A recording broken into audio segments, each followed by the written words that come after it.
السلام علیکم ورحمۃ اللہ وبرکاتہ۔ بسم اللہ والحمد للہ والصلاة والسلام علی رسول اللہ، اما بعد۔ آسان تفسیر قرآن کورس میں آج ہم سورۃ الاخلاص کا آسان اور عام فہم ترجمہ اور اس مبارک سورت کی مختصر تفسیر کریں گے۔ ہمارا قرآن مجید پر تخصصاتی دورہ وہ بھی جاری ہے۔ ایک آیت کریمہ پر ہم بہت زیادہ تفاسیر کا مطالعہ کروا رہے ہیں، وہ الگ ہے اور یہ دورہ الگ ہے۔ اس میں ہمارے پیش نظر قرآن کریم کی وہ مختصر صورتیں ہیں جو الحمدللہ ہر مسلمان کو تقریباً یاد ہیں، پڑھتے ہیں۔ تو لیکن افسوس کہ ہمیں ان چھوٹی چھوٹی صورتوں کا معنی، مفہوم اور تفسیر کا بھی علم نہیں ہے۔ چاہے جائے کہ ہم پورے قرآن کی تفسیر کا علم ہو، احادیث کا علم ہو۔ اللہ اکبر۔ بہرحال سورۃ الاخلاص، اس کا سبب نزول مستدرک حاکم حدیث نمبر 3987 میں وارد ہے۔ سیدنا ابی بن کعب رضی اللہ عنہ فرماتے ہیں، مشرکین نے کہا کہ اے محمد صلی اللہ علیہ وسلم، ہمارے لیے اپنے رب کا نسب بیان کیجئے۔ نسب، میرا نسب الگ ہے، آپ کا الگ ہے، ہر کسی کا نسب ہے۔ ابراہیم میرا نام ہے، بن بشیر، بن یعقوب، بن عمر، بن پلہ، آگے یہ نسب ہے، نسب نامہ ہے۔ ہمارے بڑے کون تھے، میں کس نسب سے ہوں، اسی طرح ہر انسان کا نسب ہے۔ تو مشرکین نے کہا اے محمد صلی اللہ علیہ وسلم، ہمیں اپنے رب کا نسب بیان کریں۔ تو اللہ رب العالمین نے قل هو اللہ احد، یہ سورۃ الاخلاص نازل فرمائی۔ اللہ اکبر، اللہ اکبر۔ کیا مطلب؟ کہ اللہ کا کوئی نسب نہیں ہے۔ قل، اے محمد صلی اللہ علیہ وسلم، آپ کہہ دیجئے اللہ احد، اللہ ایک ہے۔ اللہ اکبر۔ اس حدیث کے بے شمار فضائل ثابت ہیں احادیث کے اندر۔ پہلی فضیلت سیدنا ابو سعید خدری رضی اللہ عنہ سے روایت ہے کہ ایک شخص نے ایک آدمی کو قیام اللیل میں قل هو اللہ احد بار بار پڑھتے ہوئے سنا۔ وہ اس سے زیادہ کچھ نہیں پڑھ رہا تھا، بس یہی صورت بار بار پڑھ رہا تھا، یہاں تک کہ صبح ہوئی تو وہ رسول اللہ صلی اللہ علیہ وسلم کے پاس آیا اور آپ سے اس کا ذکر کیا۔ اللہ اکبر۔ ایسے معلوم ہو رہا تھا جیسے وہ اسے کم سمجھ رہا ہے، وہ دیکھنے والا، سننے والا، کہ یہ صرف سورۃ اخلاص ہی پڑھتا رہتا ہے۔ اللہ اکبر، اللہ اکبر۔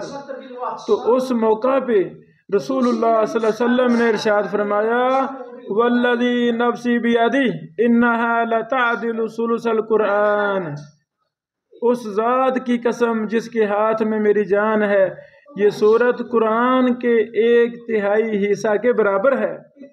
اللہ اکبر، اللہ اکبر۔ یعنی قرآن کریم کی یہ مبارک سورت قرآن کے 1/3 حصہ کے برابر ہے۔ یہ صحیح بخاری میں حدیث ہے، حدیث نمبر 5013 ہے۔ اللہ اکبر۔ دوسری حدیث امی عائشہ صدیقہ رضی اللہ عنہا بیان فرماتی ہیں کہ رسول اللہ صلی اللہ علیہ وسلم نے ایک آدمی کو ایک لشکر کا امیر بنا کر بھیجا۔ وہ نماز میں اپنی قرأت کو قل هو اللہ احد کے ساتھ ختم کرتا تھا۔ سورۃ الفاتحہ کے بعد قرآن کریم پڑھنا ہے تو وہ قرات کو اس مبارک سورت کے ساتھ ختم کرتا تھا۔ جب وہ لوگ واپس آئے تو انہوں نے نبی صلی اللہ علیہ وسلم سے اس بات کا ذکر کیا۔ آپ صلی اللہ علیہ وسلم نے فرمایا سلوہ لأی شیء یصنع ذلک، اس سے پوچھو وہ ایسا کیوں کرتا ہے۔ لوگوں نے اس سے پوچھا تو اس نے کہا لأنہا صفۃ الرحمن وَأَنَا أُحِبُّ أَنْ أَقْرَأَ بِهَا، اس لیے کہ یہ رحمان کی صفت ہے اور مجھے اس کے پڑھنے سے محبت ہے۔ اللہ اکبر، اللہ اکبر، اللہ اکبر۔ اس موقع پہ رسول اللہ صلی اللہ علیہ وسلم نے فرمایا اخبروہ ان اللہ یحبہ،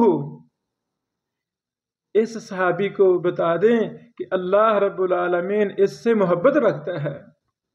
اللہ اکبر۔ یہ حدیث صحیح بخاری 375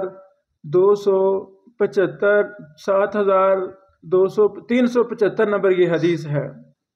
اللہ اکبر۔ یعنی جس کو سورۃ الاخلاص سے اس لیے محبت اور اس قدر محبت ہے کیونکہ جی اس میں اللہ تعالیٰ کی صفت کا بیان ہے، تو اس لیے اسے اس سے محبت ہوگی، تو رسول اللہ صلی اللہ علیہ وسلم فرما رہے ہیں اسے بتا دیں کہ اللہ بھی اسے محبت کرتا ہے۔ اللہ اکبر، اللہ اکبر، اللہ اکبر۔ سوتے وقت اور صبح شام 3 بار معوذتین کے ساتھ اس مبارک سورت کو پڑھنا سنت ہے، اور ظہر، عصر اور عشاء کے بعد معوذتین اور سورۃ الاخلاص کو ایک بار پڑھنا سنت ہے۔ اللہ اکبر۔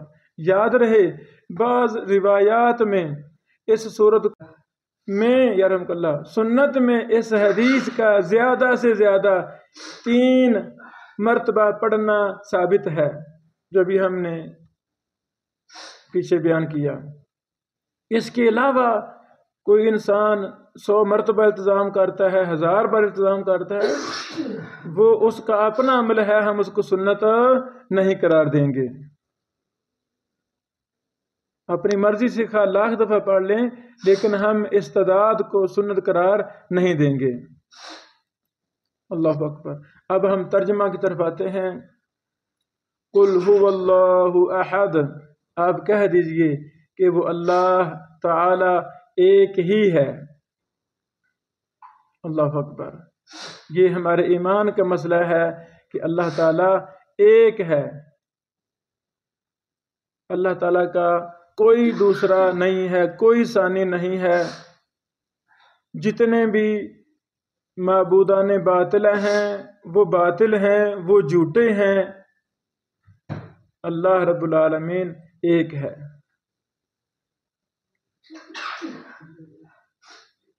یرحمک اللہ۔ دوسری آیت کریمہ اللہ الصمد، اللہ تعالی بے نیاز ہے۔ بے نیاز کا مطلب مختلف اس کے معنی مفسرین نے بیان کیے ہیں۔ پہلا معنی الصمد، وہ سردار ہے جس کی طرف لوگ قصد کر کے جائیں، جس سے بڑا کوئی سردار نہ ہو۔ اللہ اکبر، اللہ اکبر۔ الصمد کا معنی ایک یہ بیان ہوا ہے، اکثر سلف محدثین نے یہی معنی بیان کیا ہے، اور بھی اس کے معنی بیان ہوئے ہیں۔ اللہ اکبر۔ قل هو اللہ احد، اللہ ایک ہے۔ اللہ الصمد، اللہ تعالی بے نیاز ہے۔ دنیا میں جو بھی ہے اس کا ثانی ہے کسی نہ کسی طرح، صرف اللہ رب العالمین وہ بابرکت ذات ہیں کہ اللہ کا کوئی ثانی نہیں ہے۔ یہ صرف اللہ کی ہی ہستی ہے کہ وہ کسی کی محتاج نہیں، اور باقی ہر ایک کسی دوسرے کا محتاج ہے، اللہ کسی کا کوئی محتاج نہیں۔ وَهُوَ يُطْعِمُ وَلَا يُطْعَمُ، جیسا کہ اللہ تعالیٰ نے سورۃ الانعام آیت نمبر 14 میں فرمایا حالانکہ وہ کھلاتا ہے اسے کھلایا نہیں جاتا۔ اللہ اکبر، اللہ اکبر۔ یہ ہے معنی الصمد کا۔ تو ہم عام لفظوں میں الصمد کا ترجمہ کر دیتے ہیں بے نیاز، اللہ الصمد، اللہ بے نیاز ہے، یہ بھی معنی صحیح ہے جو معروف ہمارا ترجمہ ہے، یعنی اللہ تعالی کو کسی سے کوئی ضرورت نہیں ہے، کوئی اللہ کو حاجت ہے ہی نہیں، اللہ بے نیاز ہے، ہر کسی سے بے نیاز ہے۔ اللہ اکبر، اللہ اکبر۔ لم یلد، نہ اس سے کوئی پیدا ہوا، ہمارا ایمان ہے اللہ کی کوئی اولاد نہیں۔ عیسائیوں کا، یہودیوں کا، دیگر گمراہ ادیان کے حاملین لوگوں کے عقائد و نظریات باطل ہیں۔ اللہ کی کوئی اولاد نہیں، لم یلد، نہ اس سے کوئی پیدا ہوا، ولم یولد، اور نہ وہ کسی سے پیدا ہوا۔ نہ اللہ کی اولاد ہے، نہ اللہ کا ماں باپ ہے۔ اللہ اکبر، اللہ اکبر، اللہ اکبر۔ احادیث میں سبحان اللہ، سبحان اللہ، یہ وارد ہے کہ اللہ تعالیٰ فرماتے ہیں بندہ مجھے گالی دیتا ہے۔ گالی کیا ہے؟ جب یہ کہتا ہے کہ اللہ کی اولاد ہے، استغفر اللہ، استغفر اللہ۔ نہیں، اللہ کو گالی مسلمان گالی نہیں دیتا، نہ دے سکتا ہے۔ ہاں کفار میں سے جو اللہ تعالیٰ کو گالیاں دیتے ہیں ان کو باز آ جانا چاہیے، ان کو اپنا ایمان اور عقیدہ صحیح کر لینا چاہیے۔ اللہ اکبر۔ یہ صحیح بخاری میں حدیث ہے، حدیث نمبر 4974۔ رسول اللہ صلی اللہ علیہ وسلم نے فرمایا کہ اللہ تعالیٰ نے فرمایا، حدیث قدسی ہے، ابن آدم نے مجھے جھٹلا دیا حالانکہ یہ اس کا حق نہ تھا، اور اس نے مجھے گالی دی حالانکہ یہ اس کا حق نہ تھا۔ اس کا مجھے جھٹلانا تو اس کا یہ کہنا ہے کہ جس طرح اس نے مجھے پہلی مرتبہ پیدا کیا ہے دوبارہ نہیں بنائے گا، حالانکہ پہلی بار پیدا کرنا مجھے دوبارہ پیدا بنانے سے آسان نہیں ہے۔ اور اس کا مجھے گالی دینا یہ ہے کہ وہ کہتا ہے کہ اللہ تعالیٰ نے اولاد بنائی ہے حالانکہ میں احد ہوں۔ اللہ تعالیٰ فرماتے ہیں حدیث قدسی میں احد ہوں، میں صمد ہوں، میں نے کسی کو نہیں جنا، نہ کسی نے مجھے جنا، اور نہ ہی کوئی میرے برابر کا ہے۔ اللہ اکبر، اللہ اکبر۔ اس پر ہمارا ایمان ہے الحمدللہ۔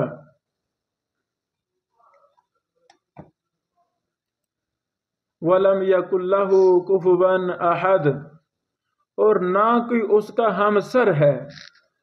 اللہ اکبر۔ ہمسر کا معنی ہمثل، جوڑ، جو برابر کا ہو، یعنی اللہ کی مثل کوئی نہیں ہے، اللہ کے برابر کوئی نہیں ہے۔ اللہ اکبر۔ ہمارا ایمان ہے، یہ سورۃ الاخلاص کو ثلث، قرآن کا ثلث کہا گیا ہے، تو ہم اس سورۃ مبارکہ کو کثرت کے ساتھ نمازوں کے اندر چلتے پھرتے پڑھتے رہنا چاہیے، پڑھتے رہنا چاہیے۔ یہ بڑی عظیم سورت ہے، اس کا ترجمہ ہم خود سیکھیں اور اپنے اہل و عیال کو سکھائیں، اپنے شاگردوں کو سکھائیں، اس کی تفسیر سکھائیں۔ اللہ تعالی ہمیں قرآن کریم سے سچی محبت عطا فرمائے، اور قرآن کریم کا ترجمہ، معنی، مفہوم، تفسیر مستند علماء کے پاس بیٹھ کر ہمیں سمجھنے کی توفیق عطا فرمائے۔